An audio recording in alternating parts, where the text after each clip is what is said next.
Good early morning, everybody. This is Lorraine Alternative Homesteading on November 2nd, 2024. I hope everybody's doing well. I just wanted to give you a quick update. Well, the little prank, at the county road on the edge of my neighbor's property on the easement opposite my driveway, that direct TV dish was gone this morning. Evidently, it was a prank.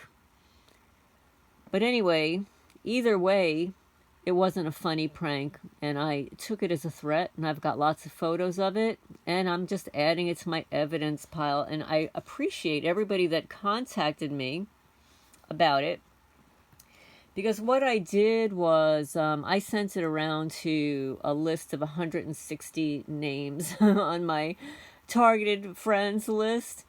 And some people gave me some really interesting feedback, like contacting the FCC, finding out if other neighbors have their dishes pointed towards my house, and things of that nature. So if this ever happens to you, contact me, and I'll let you know the information that I was given. I obviously don't want to give it all out right now. I was going to read something else tonight, this morning, but I just received an article from a friend in New Jersey, and targeting comes in many forms, and we live in a rat snitch society, and people will snitch on you for the stupidest reasons, but it doesn't really matter because they do it to gain control over a person. They do it because they're envious or jealous. They do it because maybe you're receiving more attention. They do it because you're kinder than they are. And that's pretty much what this story is about. And I actually have followed this person before. So this is the article. It's in the New York Times. After 7 years, Peanut the squirrel is taken away and then put down. Possession of wildlife is generally prohibited in New York State, even of Peanut, who had 500,000 followers on Instagram. And let me show you Peanut, just so you know. Let me show you. That's the little Peanut.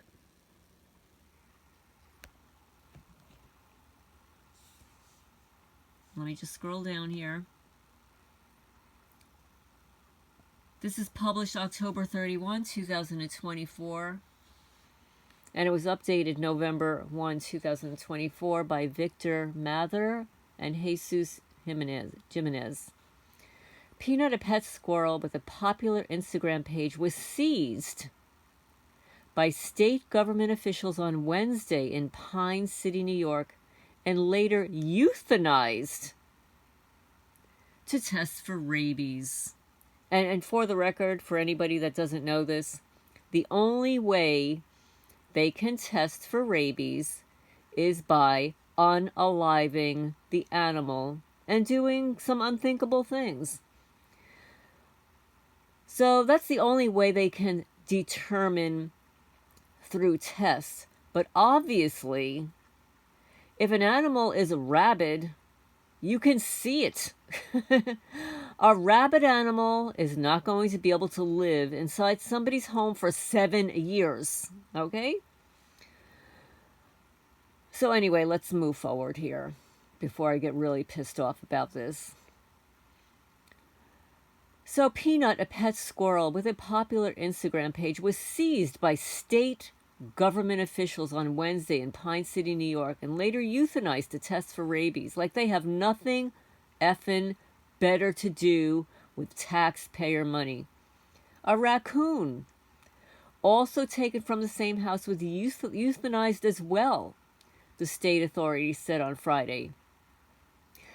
The decision brought to an abrupt end a man's fight to keep the pets after Peanut had become somewhat of an internet celebrity.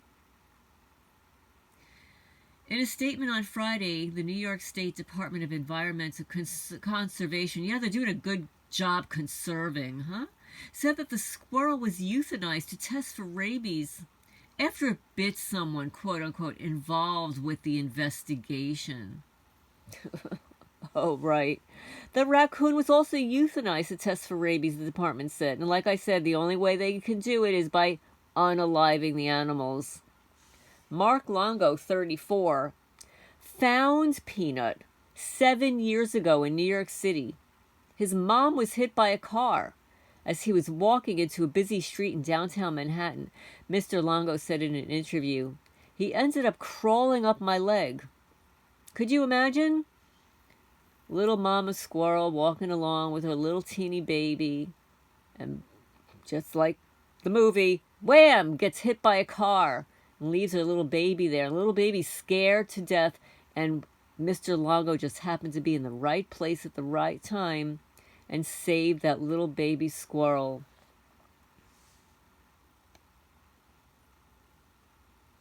In an email on Friday, Mr. Longo said that he wanted to thank everyone who's fought and supported us. To the people who filed complaints, thank you for taking away the best part of me. Thank you for taking away my best friend, he said. Mr. Longo said the squirrel had been doing fine at his place. After some time, Mr. Longo's home in Pine City, Peanut was set free in the backyard. But he wound up being attacked by the other animals and losing half of his tail. Mr. Longo decided that Peanut was safer inside. The squirrel has his own room, and with Mr. Longo and his wife Daniela were at home, he would get full range of the house. He's 24/7 cage-free his entire life, said Mr. Longo, describing him as the most charismatic, sassy animal. It wasn't just the Longos who enjoyed Peanut's company. The internet fell in love. Mr. Longo said he posted photographs and videos on social media, and the squirrel amassed 500,000 followers on Instagram. A lot of jealous people out there, guys. But on Wednesday, officials from the Environmental Conservation Department showed up at the Longos' home in Pine City near Elmira in the southern tier of New York. Quote, following multiple reports from the public about the potentially unsafe housing of wildlife that could carry rabies and the illegal keeping of wildlife as pets, DEC conducted an investigation, unquote. Meanwhile, I've got thousands and thousands of dollars of vandalism on my property. Nobody's performing any kind of investigation here. Oh, but they have to worry about a 7-year-old squirrel whose mother was unalived in New York City, and the poor little baby was left without a mommy. Ran up Mr. Longo's leg. The department said in a statement on Thursday, DEC's investigation is ongoing, and additional information will be provided as it becomes available. Your tax dollars hard at work. I hope everybody in New York is writing letters to these losers about what they did. Not only did they unalive 2 healthy animals that had been taken care of their whole lives, but obviously it was generating some income, and the internet fell in love with these animals. And these animals lost their lives because of snitches, rat snitches in the neighborhood. Oh, they're just so concerned. They're so concerned about health issues. They're full of crap. Oh, but let's see how ongoing the investigation is and how much they're going to bilk the taxpayers to investigate a 7-year-old squirrel and a raccoon. Living indoors, the officers left with Peanut and the raccoon. Before the department announced that the squirrel had been put down, Mr. Longo said the officers ransacked my entire house. They made me sit outside for 5 hours, he said. They wouldn't even let me feed my horses. Let me show you this photo so you can all be pissed off about this. So it says they target people differently. Looks like Peanut is eating avocado. Yeah, it looks rabbit to me. Does it look rabbit to you? Mm-hmm. Lunchtime at Peanuts. The squirrel had been living with Mr. Longo for 7 years, since he found him in Manhattan. He was cuddly and lovable, Mr. Longo said. But he had the attitude of a celebrity. Peanut's favorite food was avocado, and he liked nibbling on hard-shelled black walnuts. Sounds very healthy to me. We have had Peanut for 7 years without a single complaint, Mr. Longo said. Now it's suddenly an issue? Noting Peanut's social media presence, he added, it's not like we're hiding him. Peanut was also the face and name of Peanuts Freedom Farm Animal Sanctuary, a non-profit that Mr. Longo said he and his wife started in April. So he just started the non-profit. Oh, and look how cute this is. He's wearing like a New York Mets hat. Okay, so look. The Longos, who own a social media company, contribute half. Listen to this. Half of the roughly $20,000 a month expenses to run the sanctuary, and donors supply the other half. He said that money was raised largely through Peanut's name and by attracting eyeballs with cute squirrel videos online.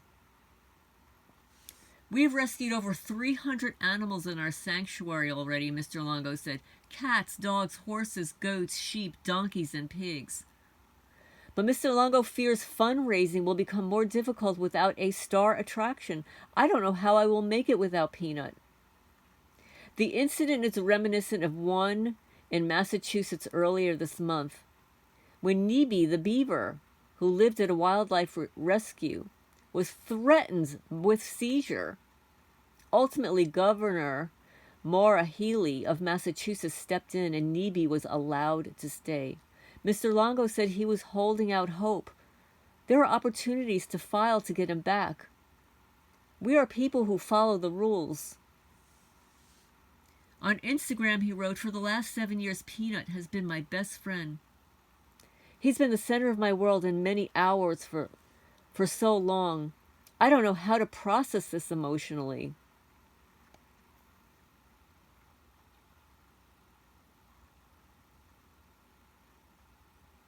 And that's the end of that story. So here you have another method for rat snitches to rat people out, right? So Peanut, a pet squirrel with a popular Instagram page, was seized by state government officials on Wednesday in Pine City, New York, and later euthanized to test for rabies. So there's no way that he can get the squirrel back. And they took the raccoon and euthanized that one as well. Sounds like a punishment to me. How would a rabid animal be able to live in somebody's house for 7 years? Let's think about this for a minute, folks. Have you ever seen a rabid animal? They're crazy. And they usually die from rabies. They usually die on their own. Oh, but this little teeny baby whose mommy was hit by a car and saved by this man, lived inside, had his own house outside, ate avocado and walnuts. You have any idea how expensive walnuts are, guys? But the state has to come in and unalive them. All because people started complaining. They took away his best friend. So for the people who file complaints, thank you for taking away the best part of me. Thank you for taking away my best friend, he said.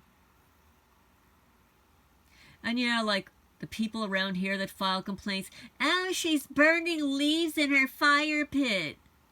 Well, we're allowed to burn leaves here. That's why it's a rural community.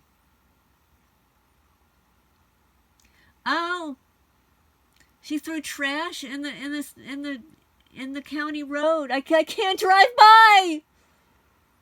That was Scarlet. And that was the trash that was dumped on my property that had to be moved so that my landscaper could continue to cut, because I was paying him by the hour. And since they were caught throwing trash on my driveway at midnight, you know, that dirty toilet paper in the bag, and then jumping out, trespassing, I don't know. It's quite the possibility that they're the ones that dumped the trash there, and it was all a setup. Right? So anyway, yeah, thanks to the people that file complaints. You unalived a squirrel, a healthy squirrel, a raccoon. These are pets. Mind your own damn business, you jealous effers. That's what I'm going to say. That's my editorial. That's my editorial edition. But I look forward to your questions and comments down below. Have you heard this story? Did anybody know about Peanut? I believe he was on TikTok also. Yeah, the squirrel had his own room. And he started a sanctuary. And he rescued all these animals. And he was donating the money that he raised through Peanut's account to rescue more of these animals. It's really a tragedy. It really is. What's this world coming to? But anyway, I hope everybody's doing well. And yes, the Hillbilly Mafia dish is gone. And thank you for all those people that did some research on the Hillbilly Mafia. There actually is a thing. Who would have thought? Right? So let me see if I could find it here. It wasn't just the Hillbilly Mafia. There was like some corn. Oh, here it is. The Hillbilly Mafia is sometimes used informally or colloquially to describe certain groups in rural areas with reputations for engaging in illegal or semi-legal activities. However, it isn't an official or widely recognized organized crime entity like the Italian Mafia or the Cartels, nor does it signify a specific organization or network. Instead, it typically refers to loosely associated groups or individuals involved in activities that could range from drug trafficking to illegal gambling or quote-unquote rough justice enforcement in rural areas. Here's a breakdown of the term's meaning, possible associations, and legal considerations. There's no centralized organization. The term doesn't refer to a single organization, but rather a type of underground activity in rural regions, primarily in parts of Appalachia. Oh, really? Or the American South. In some areas, it has been used to describe those involved in illicit businesses, often related to the drug trade, like methamphetamine or prescription drugs.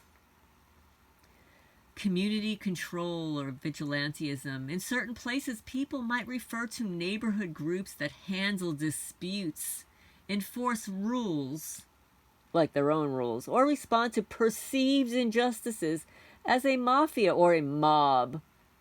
This may include informal vigilante actions, but these groups are not officially law enforcement. They just say that they're related to them. They're not generally associated with Freemasonry, though.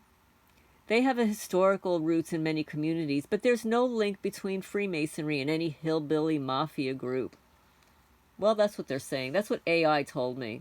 I don't believe it for a hot minute. Common activities and alleged criminality. Alleged drug trade and rural criminal groups sometimes focus on producing, distributing, and selling drugs like meth or marijuana. This is often a primary activity linked to the term Hillbilly Mafia.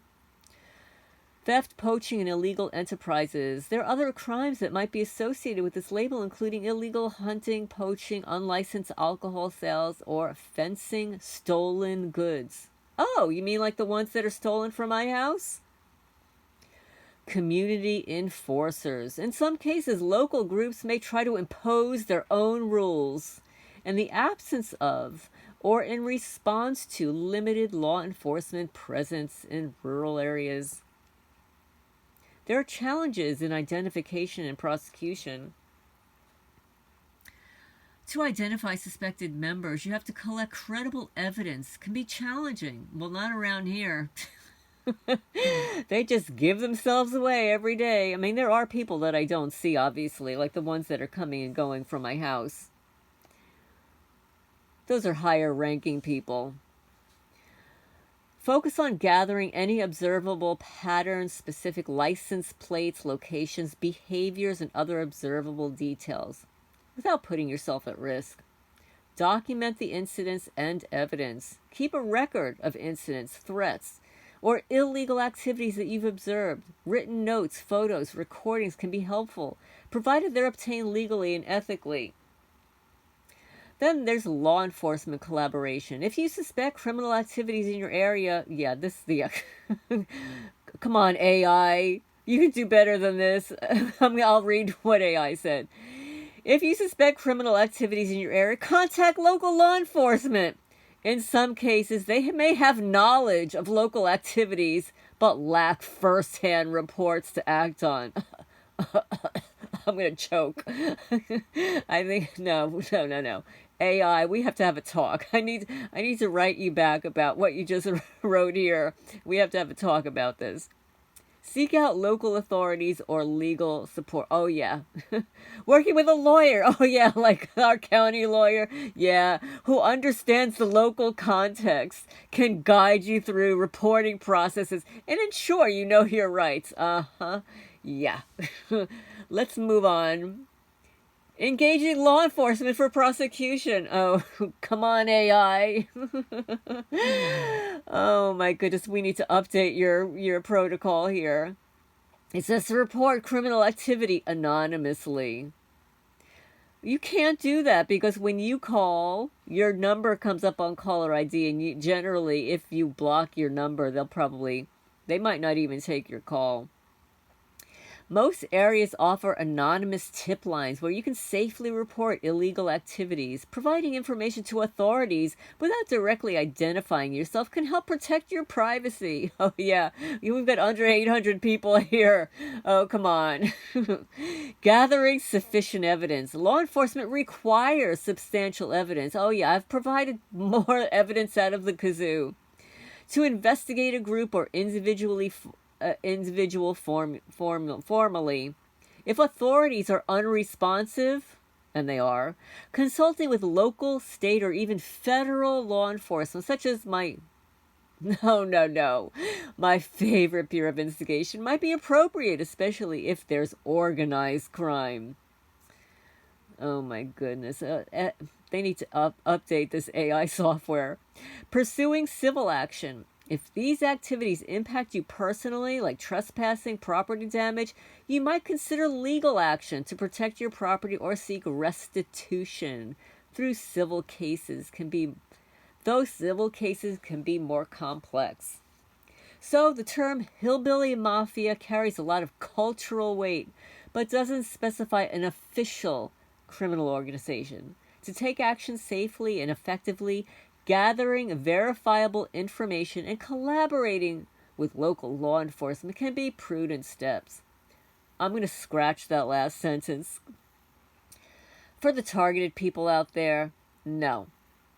Your local law enforcement is not on your side. They're complicit, they're involved, and so is usually the county lawyer, the prosecutor, whoever it is. And even the attorney general may be complicit. So you really have to go higher up than that. But your evidence can be incontrovertible. If you've got videotapes of your neighbors performing illegal activities, if you've got videos of them, and you've got license plates, feel free to post them online. We all want to know. In fact, we should create an online perp database.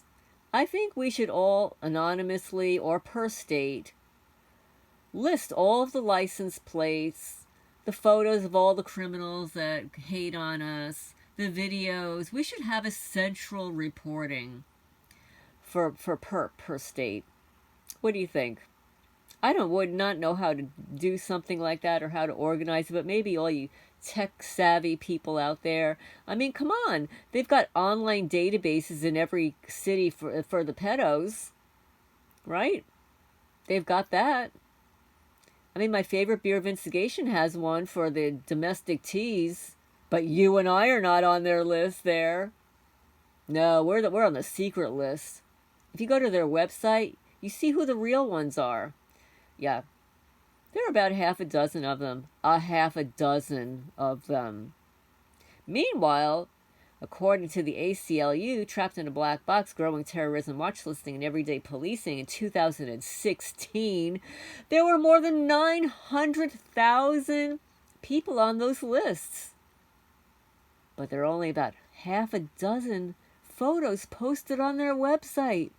It baffles the mind. But anyway, so Little Peanut the squirrel, if anybody's been following him, he's gone, and so is the raccoon. With your tax dollars. And it's still under investigation. You know why? Because it will come back when that guy FOIA requests them, files a lawsuit against them, and get the results of those rabies tests. They will come back negative. And I hope he sues them from here to kingdom come. But this is Lorraine. Alternative Homesteading. Please hit the thumbs up. It helps the channel grow, get the message out there. Please remember to subscribe and hit the notifications bell. People tell me that you're getting unsubscribed. Sometimes that will happen. You have to actually unsubscribe yourself, resubscribe, and then hit the notifications bell. And that should help. Leave your comments down below. And for the individual who wants to send me testimony, my email address is alternativehomesteading@gmail.com. It's on every one of my videos. It's in the description section. It's on my homepage for you to contact me. So you said that it was coming back as undeliverable. It's probably on your side. There's somebody blocking you from contacting me. So you might have to use a different email address. So I hope that helps.